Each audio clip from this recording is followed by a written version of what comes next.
Então, como nós havíamos dito, agora às 19 horas nós vamos fazer o culto que seria no templo. Nós faremos agora e espero que nós possamos ser edificados pela palavra de Deus e adquirirmos conhecimento que gere paz, que gere tranquilidade em nosso coração. No primeiro momento, quero convidar os irmãos para nós orarmos. Nós vamos orar, agradecermos a Deus o dia que nós tivemos e vamos pedir ao Senhor que nos abençoe no decorrer desta noite ainda, que nos guarde, que o Senhor fale ao nosso coração, ok? Vamos orar? Amado Deus eterno Pai, nós te louvamos e te agradecemos por este dia que nos deu. Agradecemos por estarmos juntos agora, mesmo à distância, mas os nossos corações estão unidos com esse mesmo propósito, com este mesmo objetivo de nos colocarmos perante o Senhor. Eu agradeço a Deus por tantas coisas que o Senhor tem feito, pela tua graça e pela tua misericórdia sobre nossas vidas. Eu te agradeço porque o Senhor tem cuidado de nós. Eu peço que nos abençoe, eu peço que abençoe cada irmão que participar do culto agora ativamente, e os irmãos também, ó Deus, que o assistirão mais tarde. Que o Senhor esteja abençoando, derramando bênçãos, derramando a graça do Senhor. Muito obrigado por tudo, ó Deus, que tens feito. Eu peço que continues, ó Deus, a abençoar o coração do teu povo, a dar paz, a dar tranquilidade, a confortar e a consolar diante dos nossos desafios. Em Jesus oramos. Amém. Meus irmãos, eu gostaria de ler com vocês uma parte da palavra do Senhor que se encontra na carta de Paulo aos Gálatas, no terceiro capítulo, versículo de número 6. Gálatas, terceiro capítulo, verso de número 6. Nós vamos ler um texto para nossa contrição, para nossa confissão de pecados. Então, Gálatas, terceiro capítulo, verso 6, a partir do verso 6, diz assim: É o caso de Abraão que creu em Deus, e isto lhe foi imputado para a justiça. Sabei, pois, que os da fé é que são filhos de Abraão. Ora, tendo a Escritura previsto que Deus justificaria pela fé os gentios, preanunciou o Evangelho a Abraão. Em ti serão abençoados todos os povos, de modo que os da fé são abençoados com o crente Abraão. Todos quantos, pois, são das obras da lei, estão debaixo de maldição, porque está escrito: Maldito todo aquele que não permanece em todas as coisas escritas no livro da lei para praticá-las. E é evidente que, pela lei, ninguém é justificado diante de Deus, porque o justo viverá pela fé. Ora, a lei não procede de fé, mas aquele que observar os seus preceitos, por eles viverá. Cristo nos resgatou da maldição da lei, fazendo-se ele próprio maldição em nosso lugar, porque está escrito: Maldito todo aquele que for pendurado em madeiro, para que a bênção de Abraão chegasse aos gentios, em Jesus Cristo, a fim de que recebêssemos pela fé o Espírito prometido. A palavra do Senhor nos ensina, então, que nós temos acesso à aliança de Deus, uma aliança de graça, uma aliança de perdão, exclusivamente pela fé. A Bíblia também nos ensina que a fé é um dom de Deus, que Deus nos concede fé para crermos em Cristo, para crermos que Deus é abençoador, para crermos que Deus é galardoador e que o Senhor continua sempre a nos abençoar, e pela fé nós conseguimos entender o propósito de Deus, pela fé nós conseguimos o consolo de Deus, pela fé nós conseguimos a paz de Deus e seguimos a caminhada que o Senhor tem reservado para as nossas vidas. Eu convido os irmãos a fecharem os olhos, nós vamos orar agora, vamos ter um tempinho para nós orarmos e confessarmos ao Senhor os nossos pecados, pedindo a Deus que nos perdoe os pecados, pedindo a Deus que nos dê convicção de perdão. Ok? Vamos orar um pouquinho? Ó Pai, nós nos colocamos perante Ti E cada um de nós, ó Deus, tem colocado o seu coração na presença do Senhor. Cada um de nós, ó Pai, tem colocado, aberto a sua mente, o seu coração na tua presença. O Senhor que conhece e sonda os nossos corações, o Senhor que sonda tudo aquilo que acontece dentro de cada um de nós.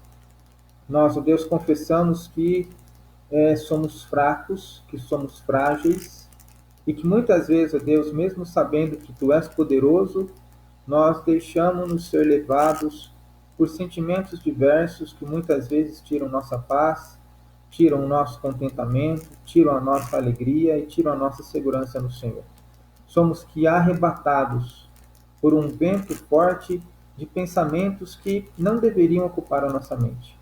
Mas nós muitas vezes agimos assim. Perdoe nossa fraqueza, Senhor, e renova, ó Deus, a nossa fé diante de Ti, fazendo com que nós possamos nos exercitar numa fé genuína, numa fé inabalável, na certeza das Tuas palavras, na certeza da Tua aliança, na certeza das Tuas promessas, na certeza da pessoa do Senhor. Muito obrigado porque até aqui Tu tens nos abençoado. Obrigado porque sabemos que continuarás a fazê-lo por amor do Teu nome. Em Jesus oramos. Amém. Meus irmãos, tem uma música que é importante para a nossa mensagem hoje, que eu gostaria de compartilhar com os irmãos. Eu espero que os irmãos consigam ouvi-la e depois, então, da música, nós continuaremos com o texto que servirá de base para a nossa mensagem nessa noite. Ouça e medite na letra.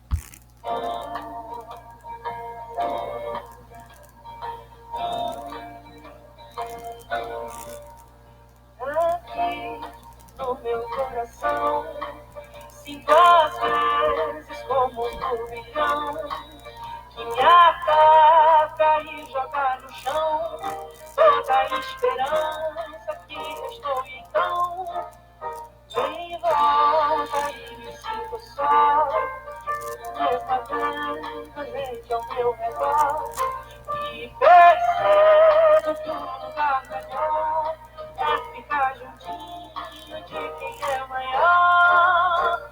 Acalma, aquieta aí, o Pai está cuidando de tudo pra ti. Descansa nos braços de quem te quer bem.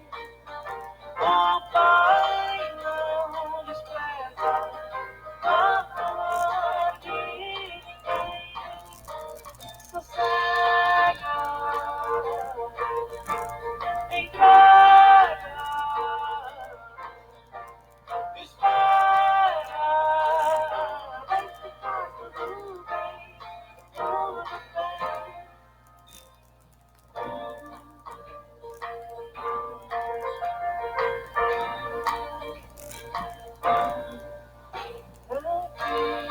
No meu coração já não sinto aquele turbilhão, e no chão é só vou emprestar o que minha alma quer lhe adorar. Os meus olhos para o céu e recordam que Deus é fiel, e é de lá que o socorro vem, porque seu cuidado sempre vai além, além. Amado da minha alma, descanso em ti, o teu refrigério é tudo pra mim. Tu tens o caminho de tudo nas mãos e sabe o anseio do meu coração. Sossego,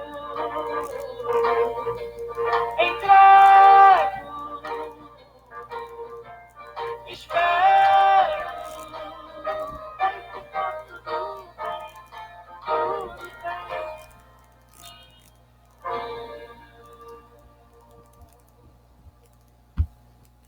Muito bem.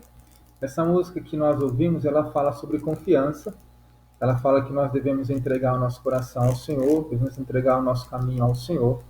E confiar no sentido de que mesmo que nós não vejamos ou não vemos, o nosso Deus, o nosso Pai está a trabalhar, está a dirigir os seus planos. Nós podemos ter certeza de que Ele cuida de cada um de nós.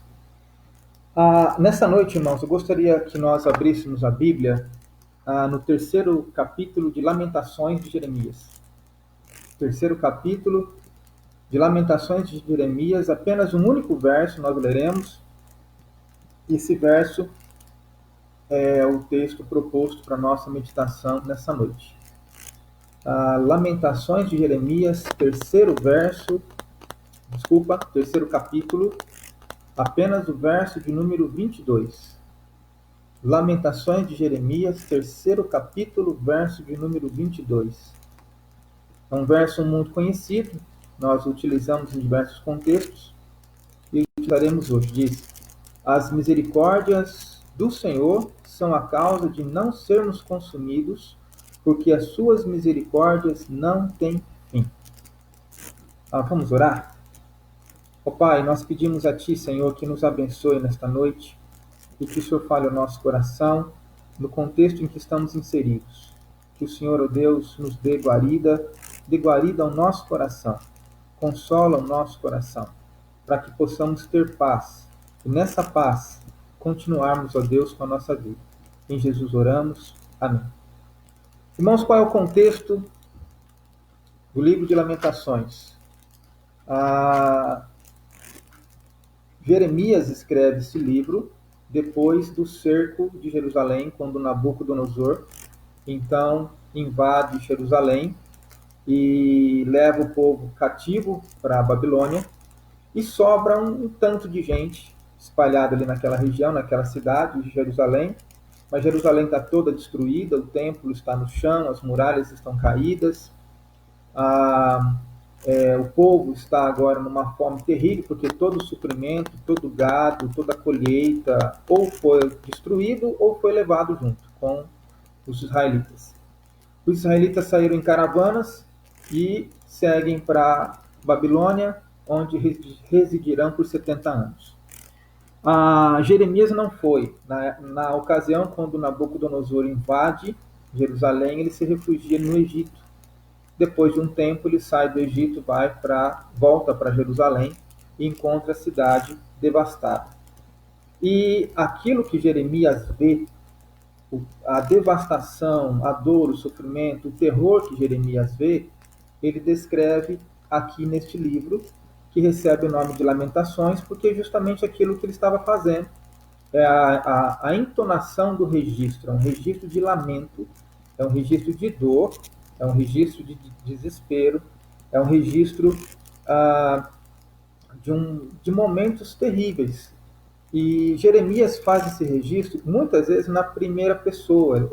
Os irmãos podem observar no terceiro capítulo mesmo, no verso 1, ele diz: eu sou o homem que viu a aflição pela vara do furor de Deus. Ele me levou e me fez andar em trevas e não na luz. E aqui todo o livro de Lamentações se desenvolve dentro dessa dinâmica, como se Jeremias tivesse falado assim: eu sou esse homem que viu, eu vi isso, eu fiz aquilo, eu sofri isso. E isso essa maneira de fazer esse registro está expondo tanto os sofrimentos particulares dele, mas ele está também expondo o sofrimento do povo de Israel que ficou ali.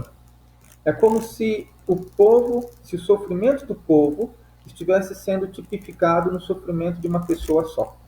Então, ao mesmo tempo, Jeremias expõe o próprio sofrimento e o sofrimento do povo que permanece ali naquelas condições. E o terceiro capítulo, bem como os outros, Jeremias vai declarando, vai contando os terrores que ele estava vendo. Até que nesse capítulo aqui, no versículo de número 21, é como se ele fizesse uma pausa. E nessa pausa, como aquela pausa para respirar, para tentar mudar o cenário na mente, na contemplação. Ele diz: quero trazer à memória o que me pode dar esperança?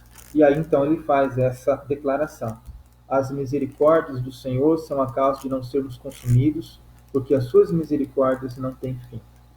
De fato, as misericórdias de Deus, irmãos, são ou é um dos elementos pelos quais nós devemos ter a certeza de que o Senhor se compadecerá do seu povo, o Senhor se compadecerá da sua igreja espalhada por este mundo todo. O Senhor se compadecerá também das pessoas. Tudo que está acontecendo faz parte dos planos de Deus. Mas a Bíblia pergunta por que Jeremias poderia ter a certeza de que nas misericórdias de Deus os israelitas teriam aquele momento, em alguma hora, aliviado. A primeira questão que nós podemos compartilhar repousa justamente no verso 22. Ele diz: as misericórdias do Senhor. A primeira coisa, irmãos, que temos que ter em mente é que podemos confiar nas misericórdias do Senhor porque quem a exerce, no caso Deus, é vivo e poderoso. Então essa é a primeira questão. Nós não servimos a um Deus que é um mito.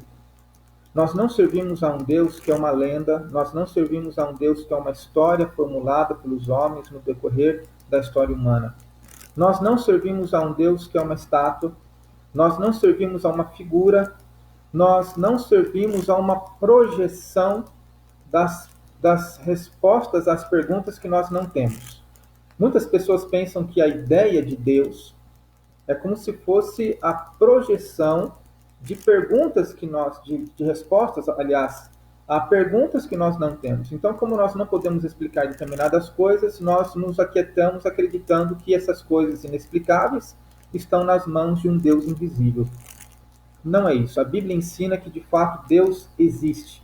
Nós cremos num Deus verdadeiro, num Deus pessoal, num Deus criador, num Deus todo sábio, todo onipotente, onisciente e soberano. Ele quem mantém todas as coisas. É Deus. Deus não criou o mundo, deu corda e simplesmente assiste o desenrolar do mundo. Pelo contrário, ele está ativo. Ele está agindo na história do homem, como a Bíblia nos dá esse registro e como a nossa própria experiência. Nós temos visto Deus agiu na sua história particular, Deus agiu na história da sua família, de pessoas que você conhece. Então, não é uma coincidência, não é uma história, não é lenda. Nós cremos num Deus verdadeiro, num Deus que é real e que nós podemos vê-lo na pessoa de Cristo. Jesus é a encarnação desse Deus, Deus encarnado. Deus se fez homem na pessoa de Jesus Cristo, seu Filho. Por isso, até mesmo o próprio Jesus disse no Evangelho de João que aquele que quer conhecer a Deus deve conhecê-lo, porque é Ele quem revela o Pai. Então, nós servimos a um Deus verdadeiro. Você pode se relacionar com esse Deus, você pode orar para esse Deus, você pode conversar com esse Deus, você pode interagir com esse Deus, porque Ele é real. Essa é a primeira questão que nós precisamos considerar. A segunda questão, irmãos, que nós precisamos considerar e ter a certeza que, por causa das misericórdias do Senhor, este é um tempo que passará, justamente porque o Senhor é leal à sua aliança. E a palavra misericórdia, descrito aqui no verso 22, ele começa dizendo, as misericórdias do Senhor. A palavra misericórdia, que foi utilizada no texto, no original, o sentido dela tem a ver com lealdade à aliança, ou a lealdade de Deus. O que ele está dizendo aqui é, a lealdade de Deus, a sua aliança, é a causa de não sermos consumidos. E que aliança é essa? Os irmãos devem se recordar que Deus, desde o Antigo Testamento, estabeleceu uma aliança. Ele fez uma aliança com Abraão.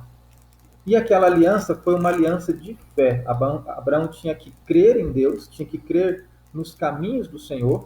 Abraão tinha que crer, mesmo sem saber para onde ia, quando Deus chamou Abraão para sair da sua terra, da sua casa, do meio da sua parentela, e andar pela fé. Deus iria mostrar para ele. Ele não sabia para onde ia, o que ele iria enfrentar, a cada etapa do caminho, mas pela fé ele tinha que crer e obedecer. A mesma coisa se deu com a promessa do filho, de Isaac.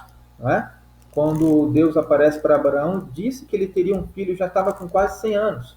E Abraão, então, creu. A Bíblia diz que Abraão creu em Deus, que é o texto que nós lemos de Gálatas, agora há pouco. Abraão creu em Deus e isso lhe foi imputado para a justiça. Então, a fé na palavra de Deus é muito importante. E quando nós cremos na aliança que Deus faz com o homem, que aliança é essa? É uma aliança onde Deus diz que Ele será o nosso Deus e nós seremos povo dele. Povo, nação santa, povo de propriedade particular de Deus. E Deus cuida do seu povo. O seu povo não é limitado a uma igreja apenas. O povo de Deus não é limitado a uma denominação de um determinado país. O povo de Deus está no mundo. Todas as igrejas que de fato exercem fé genuína e verdadeira no Senhor Deus são o povo de Deus. Todas as pessoas que conhecem a Deus e que esperam nele são o povo de Deus. E Deus cuida do seu povo. A Bíblia diz que Deus não pode ir contra a sua própria palavra, então ele não pode cancelar a sua aliança. Essa foi a razão pela qual, quando Deus pediu Isaac para Abraão, Abraão então tratou de oferecer seu filho, estava disposto mesmo a fazer a oferta de seu filho, porque ele entendia que Deus era poderoso para até mesmo ressuscitar Isaac dos mortos, porque a promessa havia sido feita em Isaac. Então Abraão pensou, se Deus aceitar a oferta de Isaac e não ressuscitá-lo, Deus vai quebrar a sua palavra. Então, de fato, Abraão estava disposto a oferecer Isaac, ao passo que Deus o barra, não deixa que ele termine aquilo que de fato estava no coração dele, quando Deus disse que o cordeiro para aquele holocausto, para aquela oferta, já havia sido preparado. E veja bem, um substituto a Isaac. E assim é a palavra de Deus quando nos ensina que Jesus é o nosso substituto. Jesus morreu na cruz em nosso lugar para nos substituir no julgamento de Deus. Então ele recebe sobre si a pena dos nossos pecados e nós recebemos dele o compartilhar da sua justiça, compartilhar dos seus méritos. Nós não temos mérito porque a nossa vida toda é feita em imperfeições, né? Nós somos cheios de imperfeições. Mas Jesus foi perfeito, sua obediência foi perfeita. E quando nós cremos nele, nós também recebemos do compartilhar das suas perfeições, dos seus méritos. Então, quando nós olhamos para a misericórdia de Deus, ou quando nós pensamos assim, não, Deus é misericordioso, nós estamos, na realidade, nos recordando da aliança de Deus. Nós estamos dizendo, não, Deus fez uma aliança, ele é fiel a essa aliança e ele vai cumprir essa aliança. E essa aliança, um dos significados, é uma aliança de cuidado, é uma aliança de amor, é uma aliança paterna, é uma aliança feita nas melhores coisas que Deus tem reservado para o seu povo, para aqueles que esperam por ele, para aqueles que o buscam. No Antigo Testamento, a aliança era baseada na fé em sua palavra, na palavra revelada, não é? No Novo Testamento, a aliança era baseada na fé na sua palavra encarnada, que é Jesus Cristo, nosso Senhor e Salvador. A terceira questão que nós podemos aprender com este verso, quando ele diz as misericórdias do Senhor são a causa de não sermos consumidos, porque suas misericórdias não têm fim, é justamente isso, essa última parte do verso. As misericórdias de Deus são infinitas. Ela não perde a validade, não haverá um momento que Deus deixará de exercer misericórdia. Deus é todo misericordioso, porque a misericórdia é um atributo essencial em Deus, faz parte da sua constituição.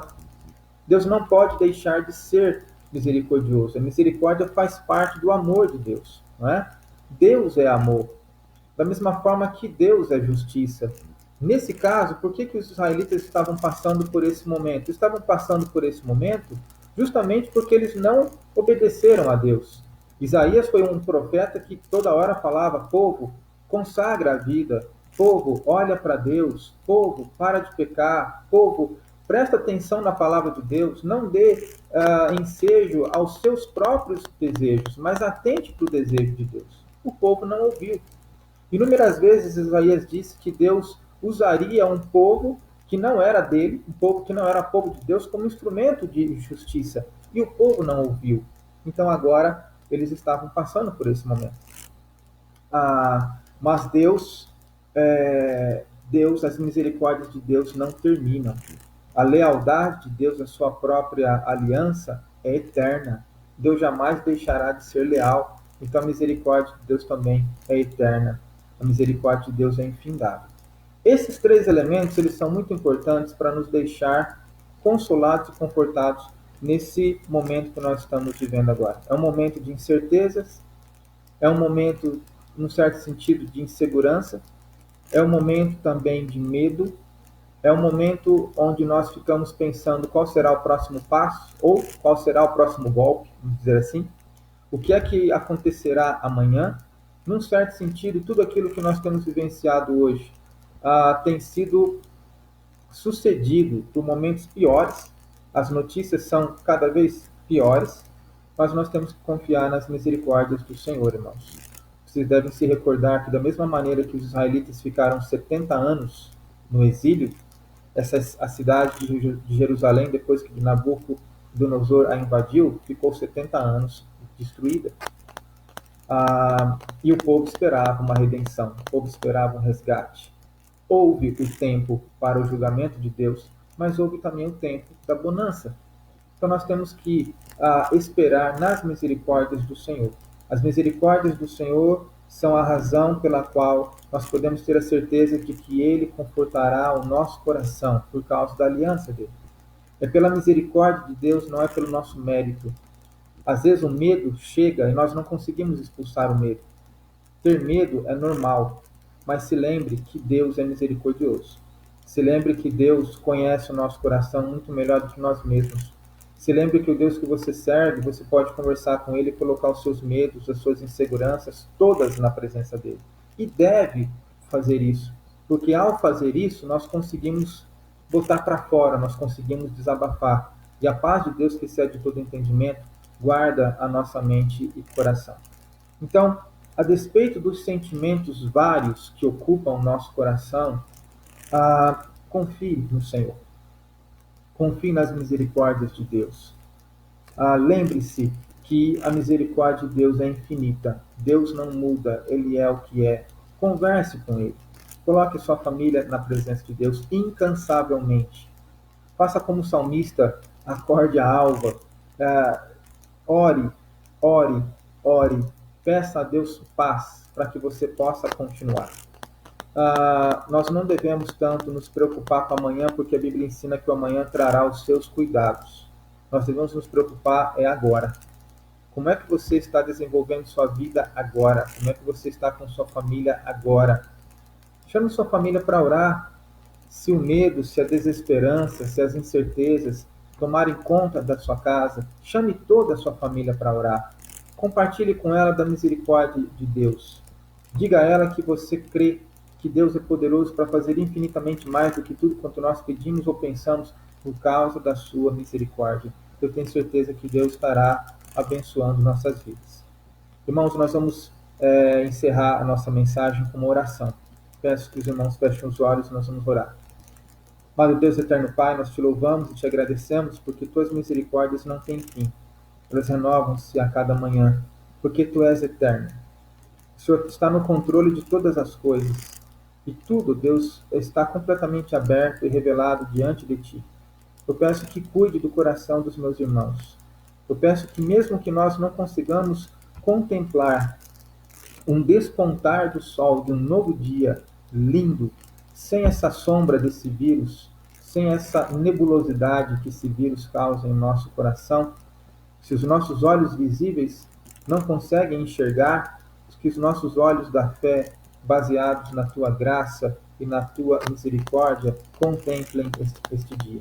Que nós possamos, ó Deus, acalmar o nosso próprio coração, entregar as nossas ansiedades a ti, sabendo que todo o trabalho é do Senhor, o Senhor quem cuida de cada um de nós. Muito obrigado por tudo, ó Pai. Em nome de Jesus nós oramos e agradecemos. Amém. Nós vamos encerrar o culto, mas eu quero lembrar os irmãos que amanhã às 7 horas nós estaremos fazendo uma devocional. Os irmãos que que puderem participar ao vivo conosco amanhã na devocional, vocês podem colocar os seus pedidos de oração, como nós fazemos nas outras reuniões, e os pedidos vão aparecendo, e eu vou compartilhando com cada um aqui, se tiver, e nós estaremos orando juntos por esses pedidos expostos aqui. Depois, às 18 horas, nós faremos um outro estudo, que seria o nosso culto familiar, não é? Eu farei junto com os irmãos. E lembrem-se também que nós estamos programando para continuar o nosso relógio de oração. Alguns irmãos pediram que nós fizéssemos assim, a gente está agilizando isso pelo grupo do WhatsApp. A ideia é que a partir da meia-noite de hoje, a gente repita exatamente o que foi feito a partir da meia-noite de sábado. Depois, quando nós entrarmos, então, da meia-noite da terça, aliás, da segunda para a terça-feira, nós vamos inverter. O pessoal que começou a orar meio-dia, então, fará a abertura na meia-noite, tá? Então, inverte. O pessoal que orou da meia-noite às 11, orará do meio-dia às 0 horas. O pessoal que orou do meio-dia às 0 horas, orará das 0 horas ao meio-dia. A gente só vai inverter esse bloco. Qualquer outra mudança, a gente explica no grupo. Deus os abençoe, irmãos. Muito obrigado por participarem, né? Teve bastante gente que participou conosco agora no culto. Que Deus abençoe muito a vida de cada um dos irmãos, abençoe suas famílias e que logo mais, não muito distante, assim que eu espero, nós possamos estar novamente juntos no templo do Senhor. Deus nos abençoe, irmãos.